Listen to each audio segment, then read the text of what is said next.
دنیا کا واحد گناہ جہالت ہے۔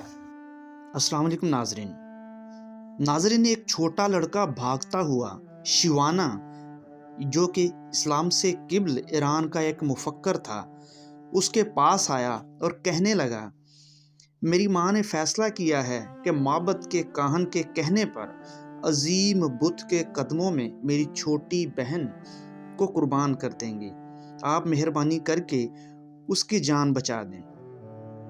شیوانا لڑکے کے ساتھ فوراً معبد میں پہنچا اور کیا دیکھتا ہے کہ عورت نے بچی کے ہاتھ پاؤں رسیوں سے جکڑ لیے ہیں اور چھری ہاتھ میں پکڑے آنکھیں بند کیے کچھ پڑھ رہی ہے۔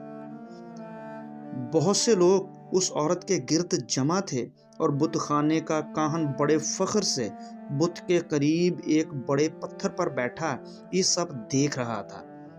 شیوانا جب عورت کے قریب پہنچا تو دیکھا کہ اسے اپنی بیٹی سے بے پناہ محبت ہے اور وہ بار بار اس کو گلے لگا کر والہانہ چوم رہی ہے، مگر اس کے باوجود معبد کدے کے بت کی خوشنودی کے لیے اس کی قربانی بھی دینا چاہتی ہے۔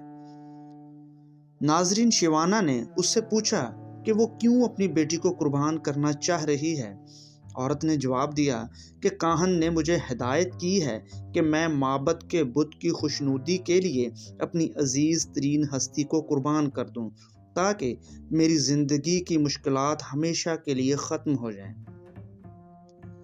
شیوانا نے مسکرا کر کہا، مگر یہ بچی تمہاری عزیز ترین ہستی تھوڑی ہے، اسے تم نے ہلاک کرنے کا ارادہ کیا ہے۔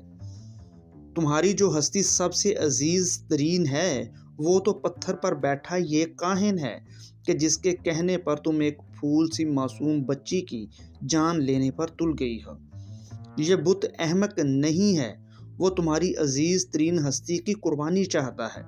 تم نے اگر کاہن کی بجائے غلطی سے اپنی بیٹی قربان کر دی تو یہ نہ ہو کہ بت تم سے مزید خفا ہو جائے اور تمہاری زندگی کو جہنم بنا دے۔ ناظرین، عورت نے تھوڑی دیر سوچنے کے بعد بچی کے ہاتھ پاؤں کھول دیے اور چھری ہاتھ میں لے کر کاہن کی طرف دوڑی، مگر وہ پہلے ہی وہاں سے رفو چکر ہو چکا تھا۔ ناظرین کہتے ہیں کہ اس دن کے بعد وہ کاہن اس علاقے میں پھر کبھی نظر نہیں آیا۔ ناظرین، دنیا میں صرف آگاہی کو ہی فضیلت حاصل ہے اور واحد گناہ دنیا کا جہالت ہے۔ جس دن ہم اپنے کاہنوں کو پہچان گئے ہمارے مسائل حل ہو جائیں گے، مگر جب تک اپنے پیسوں پر پلنے والوں سے رحم کی اپیلیں کرتے رہیں گے کچھ نہیں ملے گا۔ ویسے الیکشن قریب ہیں، الیکشن میں ووٹ کاسٹ کیجیے۔